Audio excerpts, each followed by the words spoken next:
differentiate between revenue receipts and capital receipts of the government budget. The first difference between revenue and capital revenue receipts neither increase the liabilities of the government nor decrease its assets. I repeat, revenue receipts neither increase the liabilities of the government nor decrease its assets.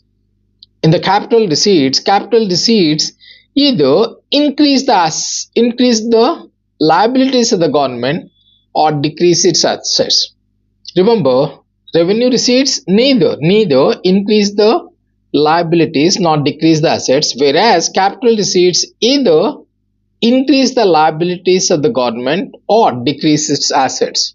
Number two, second point, revenue receipts are recurring in nature. That means every year you have to income tax, property tax.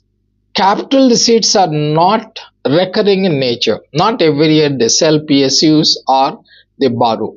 Revenue receipts are recurring in nature. Capital receipts are non-recurring in nature.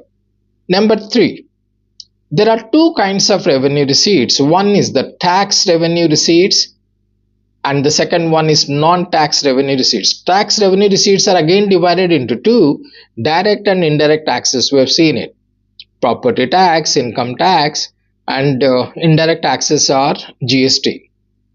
And administrative revenue, non-tax revenue receipts are two administrative revenue that can be fees, fines, challans the government imposes on you, and one is then the second one, administrative revenue receipts, is fees, fines, challans, and commercial revenue, tolls, the government sells postage stamps, railway tickets, interest of the government, and the profits the PSU earns.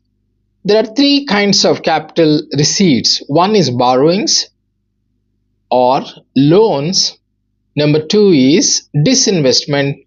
Number three is disinvestment means selling public sector undertakings, and number three is recovery of loans. So these are the differences we have.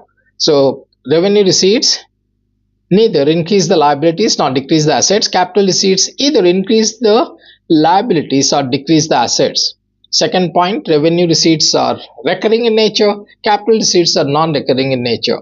The third point is there are two kinds of revenue receipts. One is the tax revenue receipts and the second one is non-tax revenue receipts.